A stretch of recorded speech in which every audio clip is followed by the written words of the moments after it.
Good morning मेरे प्यारे दोस्त। हिट द टारगेट में आप सभी का बहुत बहुत स्वागत। तो दोस्त, आज हम एक नया चैप्टर शुरू करने जा रहे हैं, हाउ डू ऑर्गेनिज्म रिप्रोड्यूस। तो इसके पहले मैं आपसे कुछ कहना चाहता हूँ। किसी ने सही कहा है, क्या सूरत तूने बनाई, हैरान है सारी खुदाई, हैरान है हम भी देख के तेरी कारीगरी। अल्लाह अल्लाह अल्लाह अल्लाह, तारीफ तेरी अल्लाह अल्लाह। तो दोस्त, जिस प्रकार ईश्वर ने सुंदर सुंदर पहाड़ बनाए, नदियाँ बनाई, झरने बनाए, ठीक उसी प्रकार सुंदर सुंदर प्लांट्स बनाए, एनिमल्स बनाए, फ्लावर्स बनाए, सुंदर सुंदर चेहरे बनाए, जो इस धरती को, इस अर्थ को एक खूबसूरती प्रदान करता है। तो इसमें कहीं ना कहीं रिप्रोडक्शन का बहुत बड़ा रोल है। तो दोस्त, आज हम रिप्रोडक्शन के बारे में ही बात करने जा रहे हैं।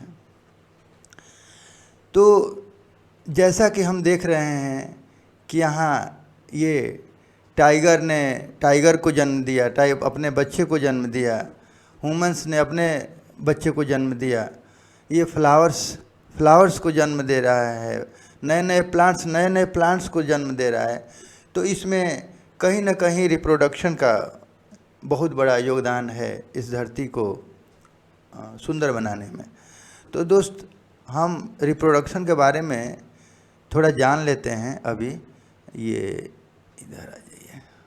हाँ, तो रिप्रोडक्शन क्या है? तो दोस्त, रिप्रोडक्शन एक ऐसा प्रोसेस है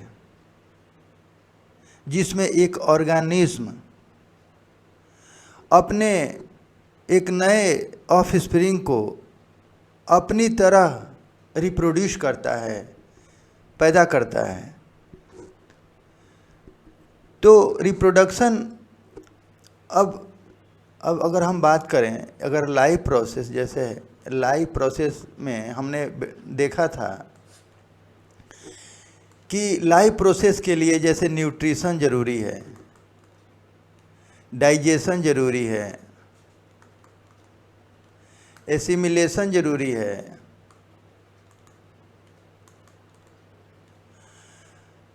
रेस्पिरेशन ज़रूरी है। उसी तरह अगर हम बात करें कि रिप्रोडक्शन क्या ज़रूरी है,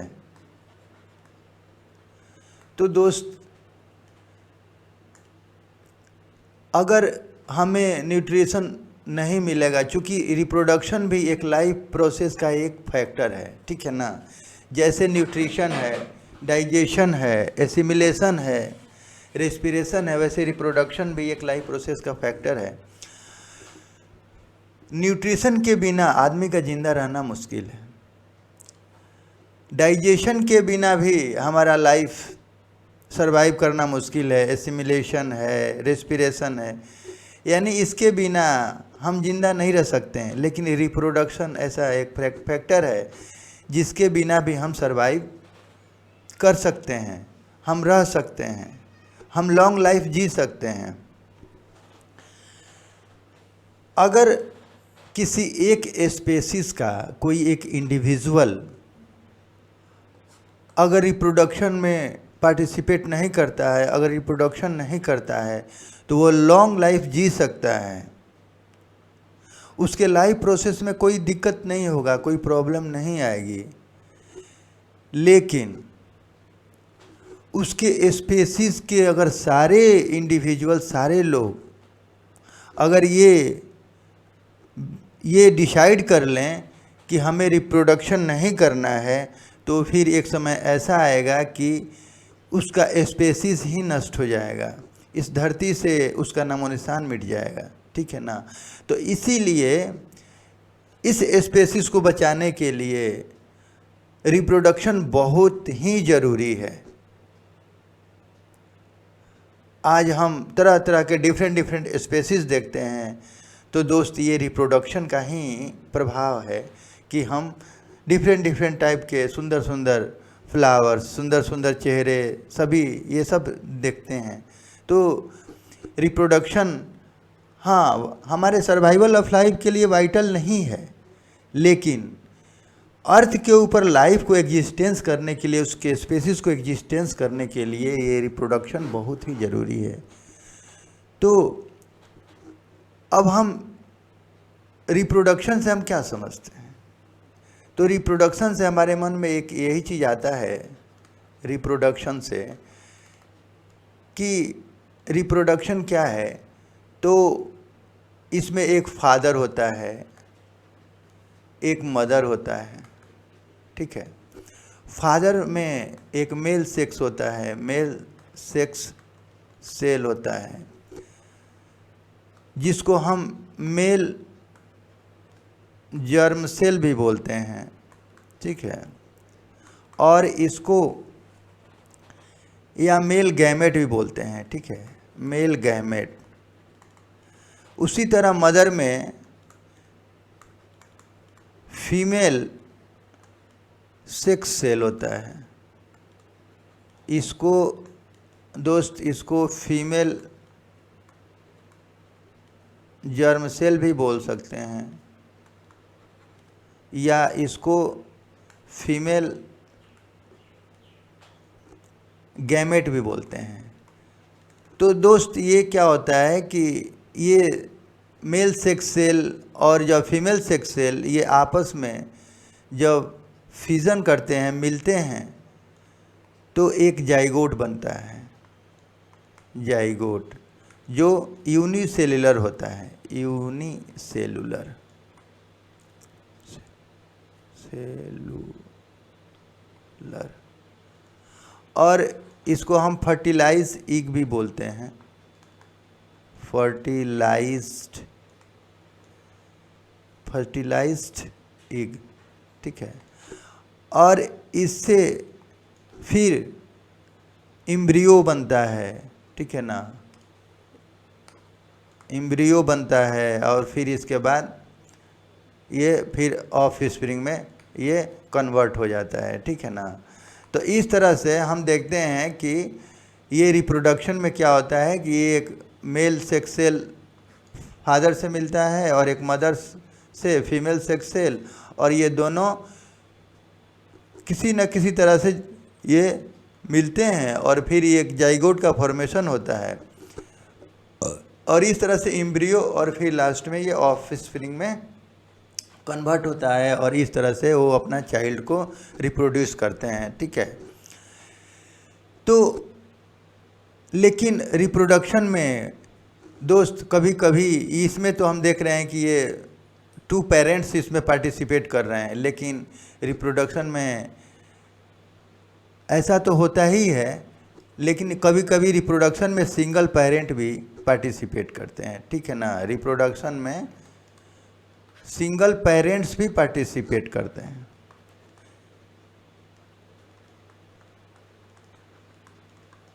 पार्टिसिपेंट, ठीक है। तो सिंगल पार्टिसिपेंट से फिर रिप्रोडक्शन होता है, और इसमें कोई मेल और फीमेल का गैमेट का मिलना नहीं होता है।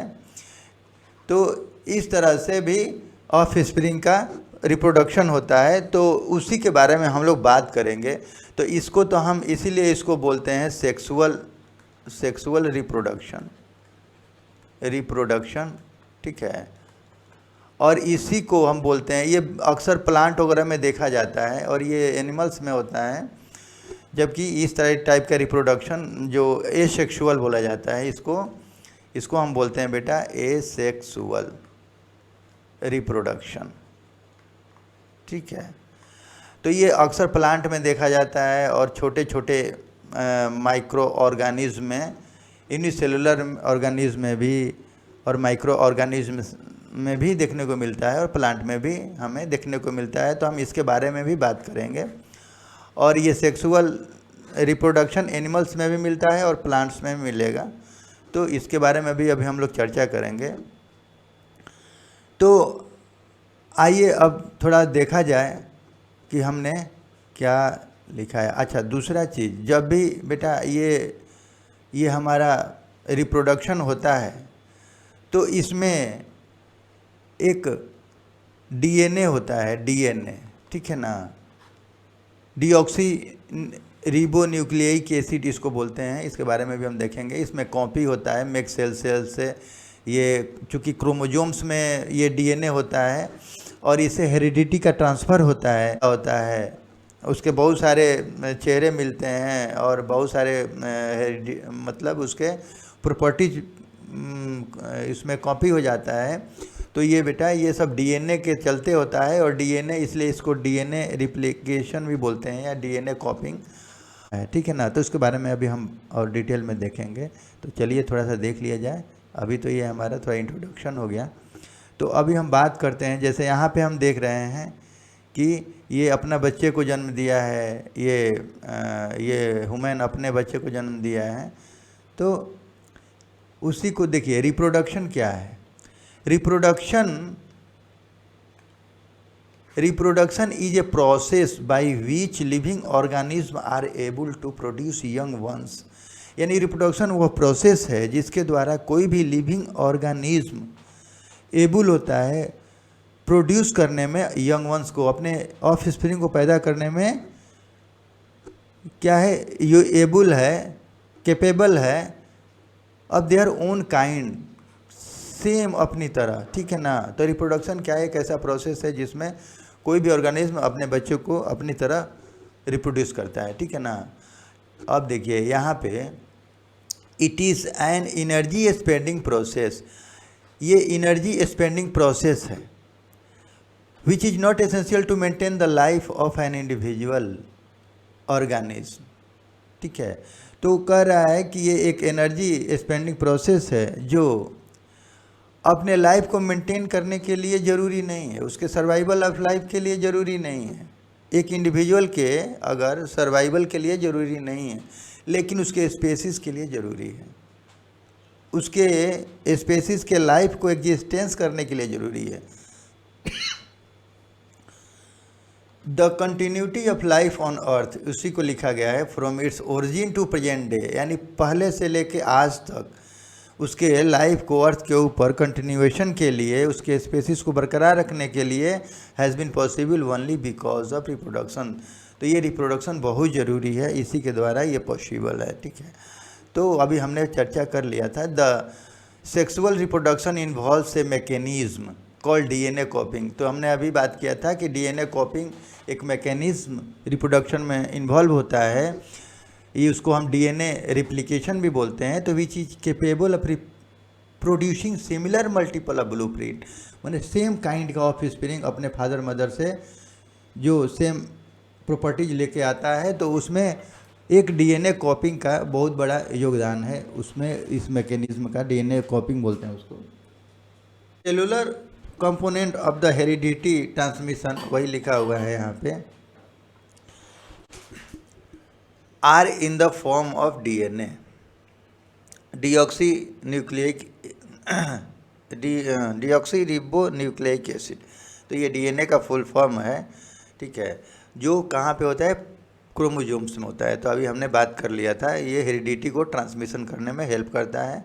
तो इसीलिए इस मैकेनिज्म को बोलते हैं बेटा ये डीएनए कॉपिंग या डीएनए रेप्लिकेशन।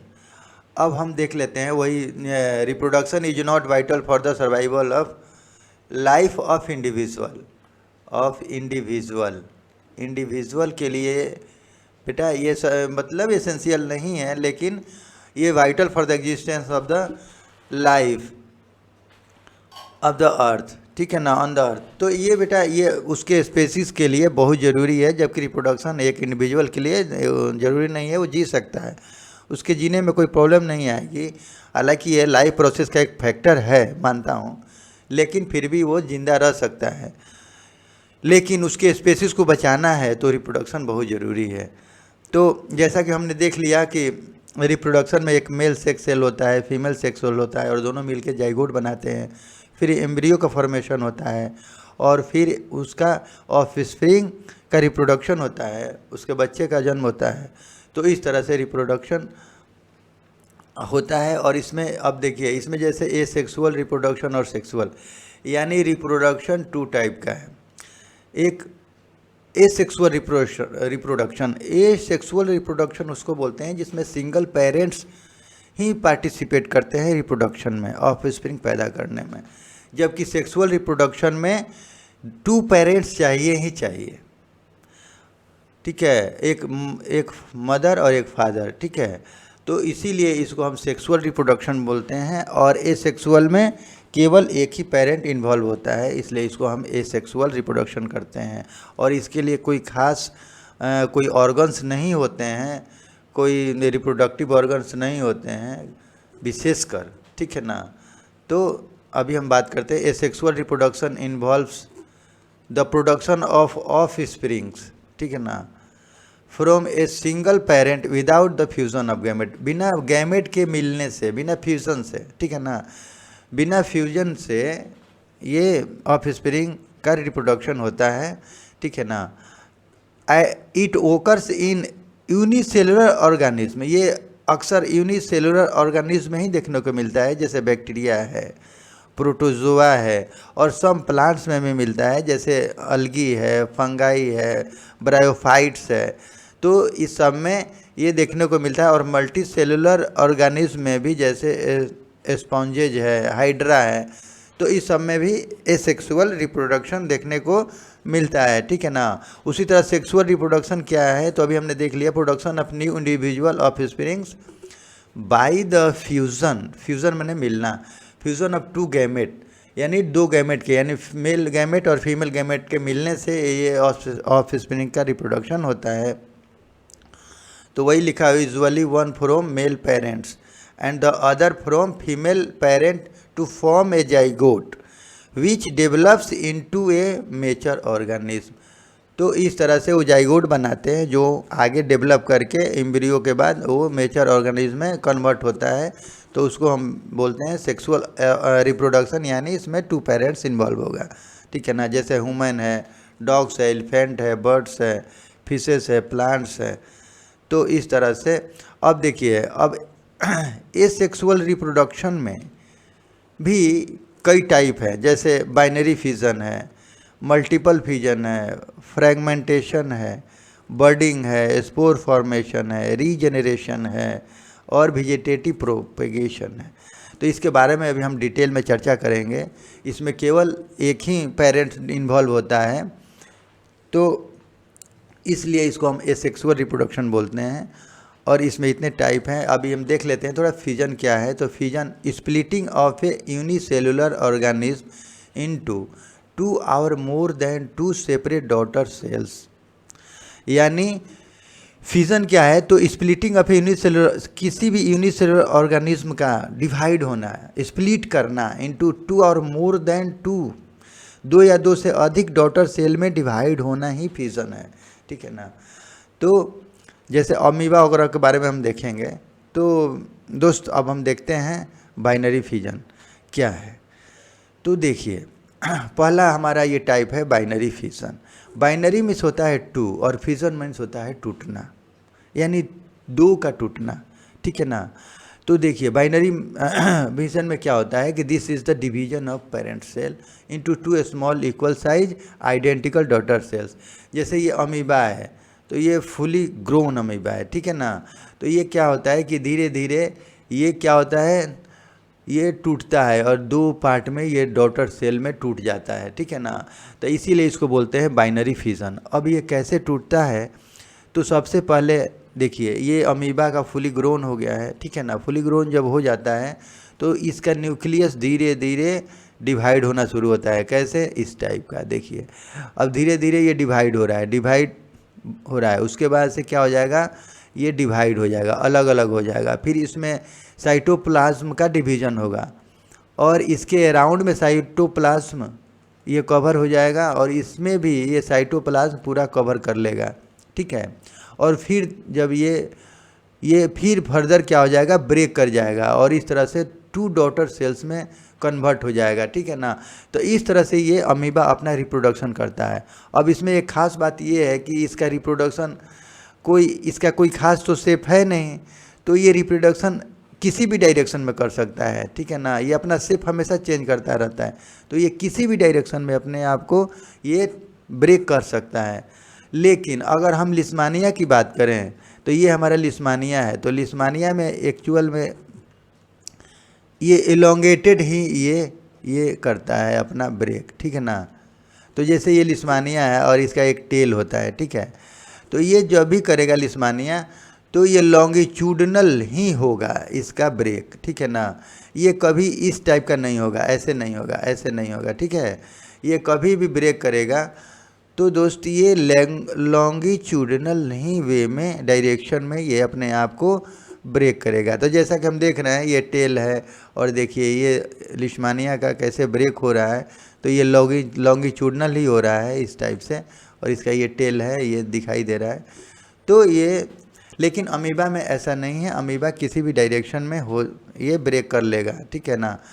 तो ये लिस्मानिया से एक डिजीज होता है काला जार, इसमें ये लिस्मानिया ये होता है, ठीक है ना। इसी के चलते काला जार होता है। तो अभी हम देख लेते हैं उसी चीज़ को लिखा हुआ है यहाँ पे कि न्यूक्लियस डिवाइड्स फर्स्ट, सबसे पहले न्यूक्लियस डिवाइड होता है एंड देन साइटोप्लाज्म। तो हमने अभी बात कर लिया कि पहले न्यूक्लियस डिवाइड होगा फिर साइटोप्लाज्म, और ओनली फॉर यूनिसेलुलर ऑर्गेनिज्म, केवल ये यूनिसेलुलर ऑर्गेनिज्म में ही डिवीज़न होता है। तो इस तरह से ये जैसे अमीबा हो गया, लिस्मानिया हो गया, पैरामीशियम हो गया, बैक्टीरिया हो गया, प्रोटोजोआ हो गया, तो इस सारे में ये हमें बाइनरी फिजन देखने को मिलता है। अब हम बात करें मल्टीपल फिजन, तो मल्टीपल फिजन से हमें ये क्लियर दिख रहा है कि वहाँ बाइनरी था तो यहाँ मल्टीपल है, मतलब बहुत सारा में टूटना, ठीक है ना। काफ़ी मैनी, मल्टीपल मतलब मैनी, फिजन माने टूटना यानी डिवाइड होना। तो मैनी ऑर्गेनिज्म में डिवाइड हो जाता है ये। तो ये होता है एक, लेकिन ये काफ़ी मल्टीपल में डिवाइड हो जाता है। जैसे इसकी बात करें अगर हम प्लाज्मोडियम, देखिए ये प्लाज्मोडियम है। तो ये प्लाज्मोडियम में होता क्या है इसको कि ये जो फुली ग्रोन हो जाता है तो इसको हम बोलते हैं, इस कवर को बोलते हैं सिस्ट। ये क्या है, सिस्ट है, ठीक है ना। तो ये सिस्ट है। अच्छा, ये न्यूक्लियस है। तो इसका न्यूक्लियस पहले धीरे धीरे ये डिवाइड होना शुरू करता है। तो जैसे एक है तो ये 2 में डिवाइड हो गया, फिर उसके बाद ये फर्दर 4 पार्ट में डिवाइड हो गया, 4 न्यूक्लियस बन गया, फिर 4 से मतलब कितना हो गया, 8 हो गया। तो इस तरह से ये मल्टीपल डिवाइड होता है न्यूक्लियस। और जैसे जैसे ये न्यूक्लियस डिवाइड होता है साइटोप्लाज्म का भी डिवीजन होने लगता है, उसके सराउंडेड स्मॉल अमाउंट में ये चारों तरफ से कवर्ड होने लगता है, ठीक है ना, साइटोप्लाज्म। और ये किस कंडीशन में होता है, अनफेवरेबल कंडीशन में, ठीक है ना, फेवरेबल कंडीशन में ये इसका प्रोसेस चलता है, ठीक है ना। और ये कंडीशन, ठीक है, और ये फेवरेबल कंडीशन जैसे इसको मिलता है तो ये क्या करता है, ब्रेक कर जाता है, ये ब्रस्ट कर जाता है, ये पूरा ये इसका सिस्ट ब्रस्ट करता है और ये पूरा एक नए ऑर्गेनिज्म के रूप में, नए एक डॉटर सेल्स के रूप में ये बाहर को एग्जिट हो जाते हैं, ठीक है ना। तो ये देख रहे हैं कि यहाँ पे मल्टीपल फिजन हो रहा है, मतलब वहाँ हमने बाइनरी देखा था लेकिन यहाँ पे मल्टीपल मेनी ऑर्गेनिज्म में एक ही बार में ये डिवाइड हो रहा है, ठीक है ना। इस तरह से इनका रिप्रोडक्शन हो रहा है, ठीक है। तो इसमें कोई खास ऑर्गन्स, रिप्रोडक्टिव ऑर्गन्स नहीं है, इसमें कोई मेल और फीमेल गैमेट का फ्यूज़न नहीं हो रहा है, फ्यूज़न नहीं हो रहा है। तो इस तरह से ये प्लाज्मोडियम में देखने को मिलता है, इसी को हम बोलते हैं मल्टीपल फ्यूज़न। तो एक बार पढ़ लेते हैं इसमें क्या लिखा हुआ है, वही चीज़ को, many individuals are formed from a single parent is called multiple fusion. यानी बहुत सारे इंडिविजुअल फॉर्म होते हैं एक ही पेरेंट से, सिंगल पेरेंट से, जिसको बोलते हैं बेटा multiple fusion. This method of reproduction occurs in unfavourable condition. ये अनफेवरेबल कंडीशन में ये सारे प्रोसेस चलते हैं और जब ब्रस्ट करता है उस समय इसको फेवरेबल कंडीशन चाहिए होता है। That unicellular organism develop a protective covering called cyst. तभी हमने सिस्ट की बात की थे अभी, ये कवरिंग एक हो जाता है ये यहाँ पे, ये इसको सिस्ट बोलते हैं। The nucleus of the cell divides separately producing many nuclei. तो इस तरह से ये न्यूक्लियस मेनी न्यूक्लियस यानी मेनी न्यूक्लियाई में चेंज हो जाता है। तो न्यूक्लियस का प्लूरल न्यूक्लियाई है, ठीक है ना। Each nucleus surrounded by cytoplasm and many daughter cells are produced within the cyst. तो इस तरह से ये काफ़ी सिस्ट जब ब्रस्ट होता है तो काफ़ी ये ऑर्गेनिज्म में ये प्रोड्यूस हो जाता है।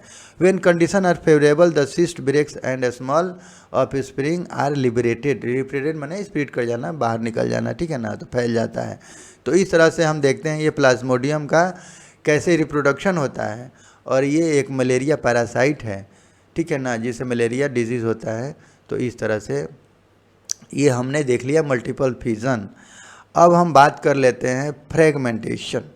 तो फ्रेगमेंटेशन मतलब टू पार्ट में ये भी टूटता है फ्रेगमेंट में। तो देखिए फ्रेगमेंटेशन में क्या होता है, जैसे स्पाइरोजीरा है तो ये वाटर में पाया जाता है, ये मल्टी सेलुलर ऑर्गेनिज्म है। तो ये क्या होता है कि सबसे पहले ये दो पार्ट में ब्रेक करता है, ठीक है ना। तो जब ब्रेक करता है तो उस समय ये कंप्लीट स्पाइरोजीरा में नहीं रहता है ये, ठीक है ना, ये कंप्लीट ऑर्गेनिज्म में नहीं है। तो इसको टाइम लगता है ऑर्गेनिज्म में कंप्लीट होने में, ठीक है ना। तो ये भी टू पार्ट में टूट रहा है, ठीक है ना। अब आप बोलेंगे कि फिर ये बाइनरी फिजन क्यों नहीं हुआ। तो इसमें दोस्त बाइनरी फिजन इसलिए नहीं होता है, वहाँ अमीबा कंप्लीट डॉटर सेल में टूट रहा है दो पार्ट में, लेकिन यहाँ पे ये कंप्लीट सेल में नहीं टूट रहा है। यहाँ पे फिर सेल डिवीजन होगा। इसमें जो सेल एग्जिस्टिंग सेल्स है वो अपना सेल डिवीजन करेंगे, फिर वो अपना फॉर्म चेंज करेंगे और फिर वो अपने फॉर्म चेंज करके और इसके जो मिसिंग पार्ट है उसको फिर ये ग्रो करने में हेल्प करेंगे और फिर बाद में जाके ये कंप्लीट स्पाइरोजीरा में ये कन्वर्ट हो जाएगा। तो इसलिए इसको हम बोलते हैं फ्रेगमेंटेशन, ठीक है। अब हम बात करें बडिंग के बारे में। तो बडिंग क्या होता है, तो जिस रिप्रोडक्शन में एक बड टाइप का स्ट्रक्चर क्रिएट होता है और बड टाइप का प्रोजेक्शन के बाद वो धीरे धीरे वो कंप्लीट ऑर्गेनिज्म में कन्वर्ट हो करके और अपने पेरेंट सेल से सेपरेट हो जाता है, तो उस रिप्रोडक्शन को हम बोलते हैं ये बर्डिंग, ठीक है ना। तो इसमें भी कोई मेल और फीमेल गैमेट का मिलना नहीं होता है, इसके लिए भी कोई खास ऑर्गन्स नहीं बने होते हैं।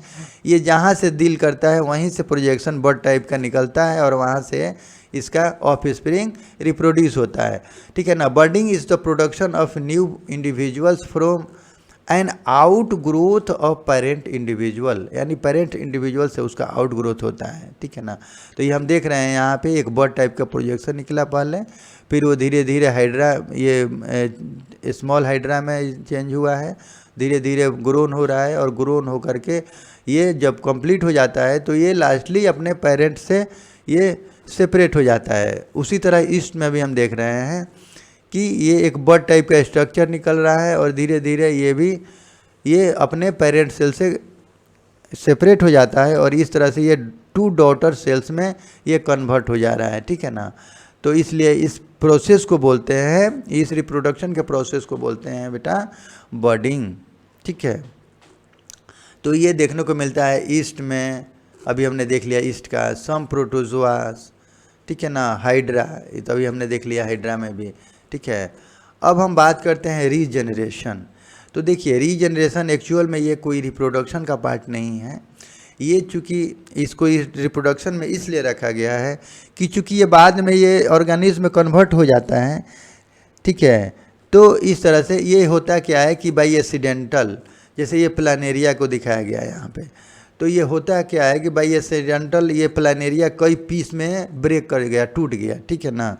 अब टूट गया तो इसमें क्या होता है कि ये जैसे अगर हम बोलें कि ये दोस्त ये जैसे फर्स्ट पार्ट है, ये सेकेंड पार्ट है, ये थर्ड पार्ट है, तो इसमें क्या होता है कि बाई एक्सीडेंटल ये ब्रेक कर गया, टूट गया। टूटने से क्या होता है कि अब इसमें तो इसी टाइप के सेल हैं, तो ये इसमें ये जो इसका एग्जिस्टिंग सेल्स है वो सेल डिवीजन करता है और जब सेल डिवीजन करके और फिर एक नया सेल बनाता है और वो नया सेल अपना फॉर्म चेंज करता है और अपना फॉर्म चेंज करने के बाद वो क्या करता है कि ये जो 2 और 3 पार्ट जो मिसिंग है वो कंप्लीट करता है, उसमें डेवलप करता है। यानी इसमें ये एक प्रॉपर्टी होता है कि वो सेल डिवीज़न में सेल अपना फॉर्म चेंज करके और जो मिसिंग पार्ट है उसको वो धीरे धीरे कंप्लीट कर लेता है, और इस तरह से वो मल्टी ऑर्गेनिज्म में अपने को ये पैदा कर माने क्रिएट कर लेता है, रिप्रोडक्शन कर लेता है, ठीक है ना, ग्रोथ कर लेता है। तो इस तरह से इसको हम बोलते हैं रीजेनरेशन, ठीक है ना। अब जैसे अगर हम सेकेंड पार्ट की बात करें तो इसमें इस टाइप का सेल है, सेकेंड पार्ट के टाइप का सेल है, तो फिर इसमें भी सेल डिवीज़न होगा, और जब इसमें सेल डिवीज़न होगा तो फिर ये अपना फॉर्म चेंज करके और 1 और 2 जो मिसिंग पार्ट है उसको ये कंप्लीट करके फिर ये फुली और कंप्लीट प्लेनेरिया में अपने आप को चेंज कर लेगा। तो इस तरह से काफ़ी प्लेनेरिया का रिप्रोडक्शन हो जाएगा। और उसी तरह से सेम थर्ड पार्ट में भी वही है कि फर्स्ट और ये सेल डिवीज़न होगा और वो अपने आप को फॉर्म चेंज करेगा और फर्स्ट टू कंप्लीट करेगा। तो इन द सेम वे ये हाइड्रा का भी वही है। अगर बाई एक्सीडेंटली यहाँ से अगर ब्रेक कर जाता है तो ये क्या होता है कि इसका देखिए, अब ये जैसे 1 हो गया, ये 2 हो गया, तो इसमें 2 मिसिंग है, तो फिर इसमें एग्जिस्टिंग सेल है वो सेल डिवीज़न करेगा, नया सेल्स बनाएगा, फिर वो सेल अपना फॉर्म चेंज करेगा और वो फॉर्म चेंज करके फिर वो एक अपने कंप्लीट हाइड्रा के रूप में ये रिप्रोड्यूस हो जाएगा। चूँकि ये फॉर्म चेंज करके और ये पार्ट 2 कंप्लीट कर लेगा, ये पार्ट 1 कंप्लीट कर लेगा, और इस तरह से ये ऑर्गेनिज्म का जनरेशन हो जाएगा, नया ऑर्गेनिज्म का रिप्रोडक्शन हो जाएगा। तो इसलिए इसको हम बोलते हैं रीजनरेशन। तो ये चूँकि एक्सीडेंटल होता है, ठीक है ना। अगर मान लीजिए एक्सीडेंट से अगर नहीं हो इसका ब्रेक डाउन, पीसेस में नहीं कन्वर्ट, तो क्या इसका रिप्रोडक्शन नहीं होगा? होगा, इसका अलग प्रोसेस है सब, ठीक है ना। लेकिन एक्सीडेंटल भी इसका रिप्रोडक्शन होता है, इसलिए इसको हम रीजनरेशन में इसको रखते हैं, ठीक है ना। तो इसी को थोड़ा देख लेते हैं। Many multi cellular organism have the ability to give rise to new individual. यानी मैनी मल्टी सेलुलर ऑर्गेनिज्म में ये एक एबिलिटी होता है कि वो न्यू इंडिविजुअल के रूप में ये ग्रो कर सके, ठीक है ना, राइज करें organism from their body parts, अपने बॉडी पार्ट से वो न्यू इंडिविजुअल को पैदा कर सके, रिप्रोड्यूस कर सके। ये प्रॉपर्टी होता है, क्योंकि ये प्रॉपर्टी केवल इनमें ही होता है, ऐसे ऑर्गेनिज्म में ही होता है। जैसे अगर हम बोलें कि डॉग है, डॉग को अगर हम बीच से अगर कट कर दें तो उसमें ये प्रॉपर्टी नहीं होता है, क्योंकि उसमें काफ़ी ऑर्गन्स, कॉम्प्लेक्स ऑर्गन्स होते हैं उसमें, ठीक है ना, कॉम्प्लेक्स ऑर्गन उसमें होते हैं।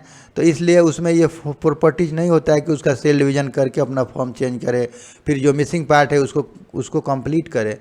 तो जैसे कैट है, एलिफेंट है, ह्यूमन है, कोई भी है, तो इसमें सभी उसमें प्रॉपर्टी नहीं होता है। तो वही बोल रहा है कि new individual organism body parts, अब ये हाइड्रा और प्लेनेरिया में ही देखने को मिलता है, जो अपना फॉर्म चेंज करके वो अपना कंप्लीट कर लेता है ऑर्गेनिज्म को। Cut into any number of pieces and each pieces grows into a complete organism. तो प्रत्येक पीस अपना कंप्लीट ऑर्गेनिज्म में अपने को ग्रो करता है। This is known as regeneration.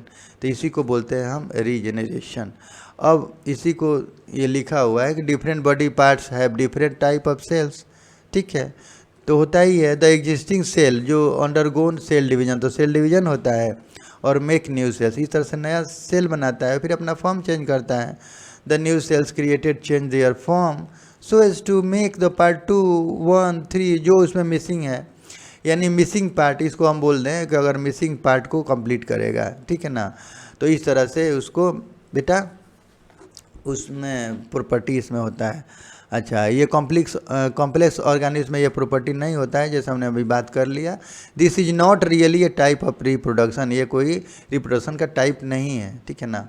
अब वेजिटेटिव प्रोपगेशन कर लिया जाए, इसका बात क्या होता है। तो वेजिटेटिव प्रोपगेशन में क्या होता है कि इसमें ये नए प्लांट्स तैयार करते हैं, ठीक है ना। नए प्लांट्स का हम क्रिएशन होता है, तो कुछ आर्टिफिशियल तरीके से वेजिटेटिव प्रोपगेशन होता है, कुछ नेचुरल तरह से होता है, ठीक है ना। तो इसमें होता क्या है कि जैसे अगर हम इसकी बात करें, पहले नेचुरल की बात कर लेते हैं थोड़ा। तो देखिए जैसे नेचुरल है ये, देखिए, हाँ, तो ये नेचुरल में क्या होता है कि ये नेचर के द्वारा इस नहीं होता है, ठीक है ना। मैन इसमें इन्वॉल्व नहीं होता है, ये नेचर के द्वारा ही हो जाता है। जैसे अगर हम जैसे पोटैटो की बात करें तो पोटैटो को अगर हम कहीं भी फेंक दें सॉइल में तो इसके बर्ड में ये पावर होता है कि इसे अपना ये ऑफ स्प्रिंग पैदा कर लेगा, ठीक है ना। तो इसके आई में ये प्रॉपर्टी होता है कि ये अपने जर्मिनेट कर लेगा और नए पोटैटो प्लांट में कन्वर्ट कर लेगा, ठीक है ना। जैसे ये जिंजर है, इसके रूट्स में, इसके नोट्स में ये प्रॉपर्टी है कि अगर कहीं पड़ा हुआ है ग्राउंड्स में, अगर ये बारिश हुआ और उसका फेवरेबल कंडीशन मिला तो अपने आप वो जनरेट कर जाएगा। इसमें मैन का इन्वॉल्व होना कोई ज़रूरी नहीं है, ठीक है ना। तो इस तरह से इसमें इसको हम बोलते हैं नेचुरल प्रोपगेशन। जैसे हम अगर ब्रायोफाइलम की बात करें तो ब्रायोफाइलम के ये देखिए लिप्स में कुछ ये बर्ड्स होते हैं, ठीक है ना। तो इसको बोलते हैं एडवेंचियस बर्ड्स, ठीक है ना। तो इसके बर्ड में ये प्रॉपर्टी होता है कि ये अपने आप को बाद में ये फेवरेबल कंडीशन में ग्रोन कर लेता है और इस तरह से एक नए प्लांट के रूप में रिप्रोड्यूस कर लेता है। तो ये बाई नेचर होता है, इसलिए इसको नेचुरल प्रोपगेशन में रखते हैं। लेकिन अब हम बात करेंगे आर्टिफिशियल प्रोपगेशन का। तो इसमें मैन इन्वॉल्व होता है और इसमें मैन इन्वॉल्व होकर के और नए नए प्लांट्स को रिप्रोड्यूस करता है, ठीक है ना। अपने इच्छा के अनुसार वो रिप्रोड्यूस करता है, ठीक है, अपने सुविधा के अनुसार। तो इस तरह से तो जैसे एक है कटिंग, तो cut stems and so in soil. जैसे हम देखते हैं कि अब गुलाब उलाब का अगर प्लांट लगाना है, रोज़ का लगाना है प्लांट, तो हम क्या करते हैं, उसके स्टेम को काट के लाते हैं और फिर हम जस्ट उसको मिट्टी में ये सो करते हैं, यानी डीप करके डाल देते हैं, पानी देते हैं, फिर वो एक नए प्लांट के रूप में कन्वर्ट हो जाता है। तो इसमें क्या होता है कि इसमें ज़्यादा टाइम नहीं लगता है और हमारा प्लांट तुरंत रेडी हो जाता है, ठीक है ना। तो इसलिए इसमें कम टाइम भी लगता है और मेहनत भी कम लगता है और इसमें सीड का इन्वॉल्वमेंट नहीं होता है, जबकि सीड से भी हो सकता है, ठीक है ना। तो इसी को बोलते हैं cutting, cut stems and so in soil. रूस, बनानास, उसी तरह बनाना को जैसे हम लेके आते हैं उसके प्लांट को और सो कर लेते हैं नीचे मिट्टी में, तो उस तरह से हम बनाना प्लांट प्रिपेयर कर लेते हैं। ऑरेंज है। अच्छा, लेयरिंग में कुछ प्लांट में हम क्या होता है कि लेयरिंग करते हैं। जैसे उसके एक ब्रांच को ऐसे पकड़ा और इसको मिट्टी में डीप कर दिया, ठीक है ना, और फिर यहाँ मिट्टी से ढक देते हैं और उसमें वाटर वगैरह देते हैं। तो फिर क्या होता है कि वो धीरे धीरे उसमें से रूट्स निकलता है, ये जैसे रूट्स निकला हुआ है, और फिर ये अपना न्यूट्रिशन इधर से लेना शुरू करता है। जब इधर से लेना शुरू करता है तो फिर उसके हम मेन ब्रांच को काट देते हैं यहाँ से, फिर ये एक प्लांट के रूप में ये आ जाता है और फिर इसको हम कहीं ले जाकर के दूसरी जगह ग्रोन कर लेते हैं, ठीक है ना, प्लांटेड कर लेते हैं। तो इस तरह से हम देख रहे हैं कि यहाँ हमें ज़्यादा टाइम नहीं लग रहा है। और इसमें एक फ़ायदा क्या है, एडवांटेज क्या है कि इसका जो फ्रूट्स होगा वो सेम टाइप का हो जाएगा, ठीक है ना। जैसे ये पेरेंट्स जो इसका प्लांट है तो सेम टाइप का हमें ये प्लांट मिल जाता है, जबकि सीड्स से काफ़ी वेरिएशन देखने को मिलता है। लेकिन इस तरह से जो प्रोपेगेशन किया जाता है लेयरिंग के द्वारा, तो उसमें हम ये पाते हैं कि सेम, अगर अच्छा क्वालिटी का प्लांट है तो हमें उसी क्वालिटी का चाहिए, तो हम इस तरह से करते हैं। तो इसको हम बोलते हैं लेयरिंग, ठीक है ना। ये ज़्यादातर फ्रूट्स के प्लांट्स में इसका मेथड यूज़ किया जाता है, ठीक है ना। फ्रूट्स के प्लांट्स में जैसे मैंगो हो गया, एप्पल्स हो गया, ऑरेंज हो गया, ठीक है ना, लेमन हो गया। तो इस तरह से, तो उसी को बोला है on layering new roots grow on the stem after this they are detached from the parent plant for propagation. तो इस तरह से हम लेयरिंग का काम करते हैं। जैस्मिन है, लेमन है, स्ट्रॉबेरी है, तो उसी का बात कर रहा है ये कि न्यू रूट्स जब ग्रोन हो जाते हैं स्टेम में तो उसके बाद हम इसको डिटैच कर देते हैं और पेरेंट से, और इस तरह से इसका हम फिर प्रोपगेशन करते हैं। अब हम बात कर लेते हैं ग्राफ्टिंग क्या है। तो ग्राफ्टिंग भी एक तरह का ये वेजिटेटिव प्रोपगेशन है। तो इसमें क्या होता है कि इसमें 2 स्टेम लिया जाता है, ठीक है ना। एक रूट स्टेम, इसको स्टॉक बोलते हैं, और एक किसी दूसरे प्लांट का स्टेम लिया जाता है और इसको टाइटली रख के इसको इस तरह से बांध दिया जाता है, ठीक है ना। और बांधने के बाद अब इसमें हम फिर न्यूट्रिशन वगैरह वाटर देते हैं, फिर ये क्या होता है धीरे धीरे ये प्लांट के रूप में ये अपने आप को कन्वर्ट कर लेता है, इसमें से प्लांट रिप्रोड्यूस हो जाता है, ठीक है ना। तो इस तरह से एक नया प्लांट तैयार हो जाता है।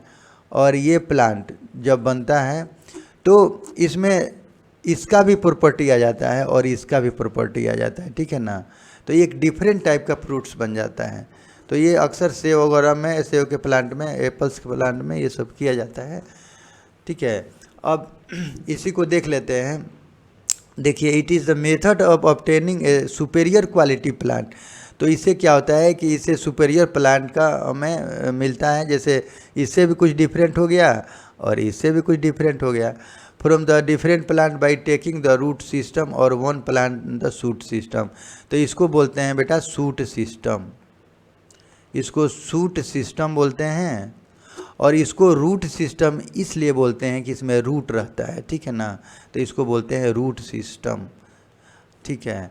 System of another grafting is a method in which cut stems of two plants, ठीक है ना, स्टॉक एंड स्कियन, ठीक है ना। तो ये एसियन, तो बेटा ये स्टॉक इसको बोलते हैं और इसको एसियन बोलते हैं, ठीक है ना। तो ये चूँकि रूट सिस्टम का है पार्ट है, इसलिए इसको स्टॉक बोलेंगे।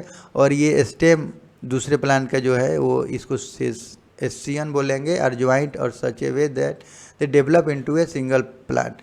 और इस तरह से वो सिंगल प्लांट में कन्वर्ट हो जाता है। और ये इसका प्रॉपर्टी दोनों से डिफरेंट हो जाता है, ठीक है।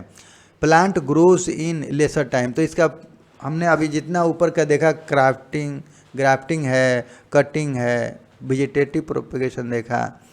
तो इसमें दोस्त हमने ये देखा कि अगर सीड से हम तैयार करते तो काफ़ी टाइम लगता, उस सीड रोपते, फिर उसमें काफ़ी दिन तक हम पानी डालते, फिर उसके बाद से वो धीरे धीरे वो छोटा प्लांट बनता, फिर बड़ा प्लांट बनता। तो इसमें काफ़ी टाइम टेकिंग ले लेता है। लेकिन इसमें क्या होता है कि हम कम समय में ही अच्छे काफ़ी प्लांट रिसीव करते हैं, ठीक है ना, हमें मिल जाता है, ठीक है।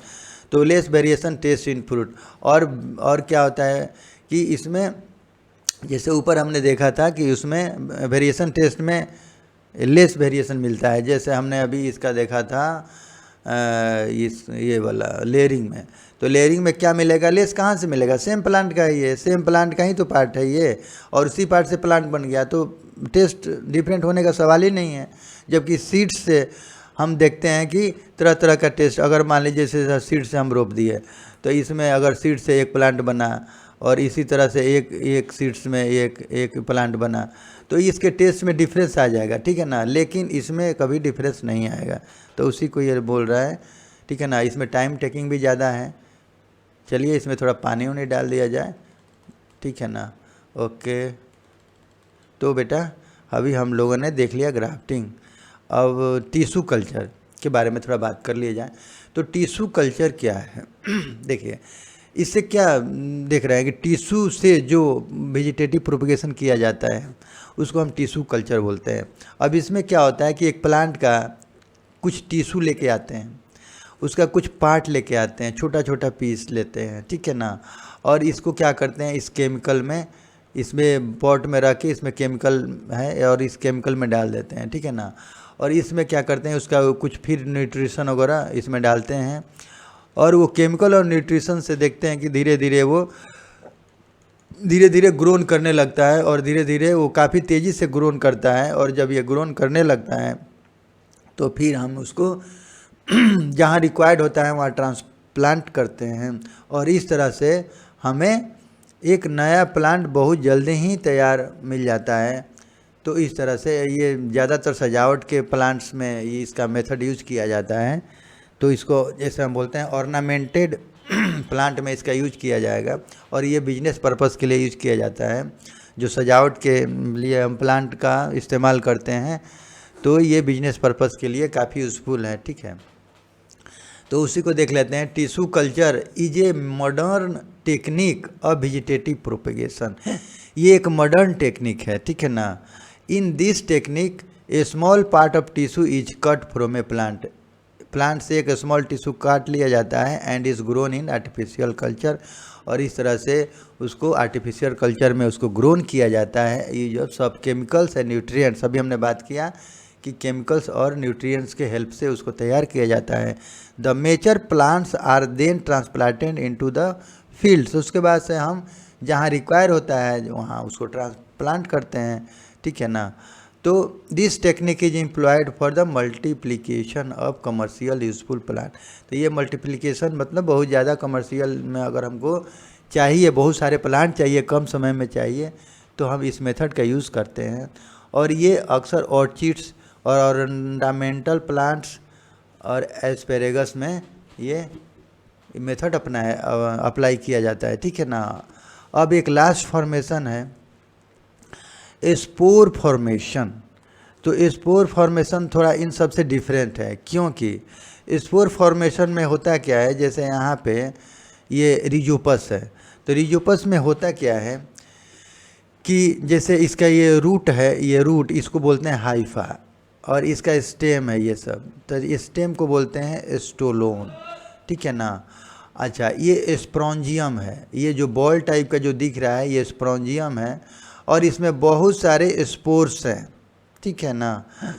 तो इसमें होता क्या है कि इसका एक खास ऑर्गन्स होता है रिप्रोडक्शन करने के लिए, इसीलिए इसको स्पोर फॉर्मेशन को थोड़ा डिफरेंट माना जाता है, ठीक है ना।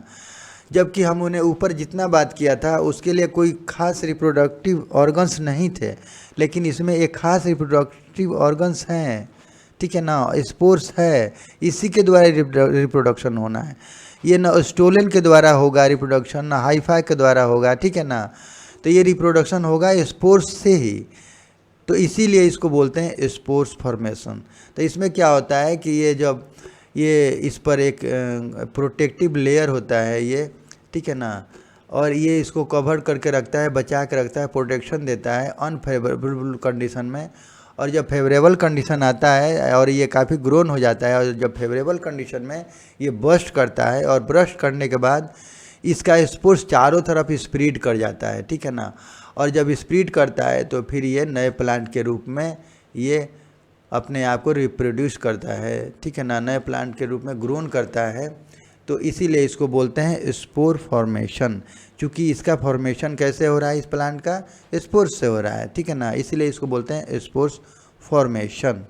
तो ये रिजोपस में होता है। अब जैसे हमने कभी देखा है, अगर एक ब्रेड है, तो ब्रेड अगर हम बाहर में रख देते हैं तो होता क्या है कि ये बाई एयर ये आता है और इस पर ब्रेड पर स्प्रेड कर जाता है, और ये इसको जब न्यूट्रिएंट्स मिलता है तो फिर ये एक रिजोपस में ये कन्वर्ट हो जाता है, अपने आप को ग्रोन कर लेता है।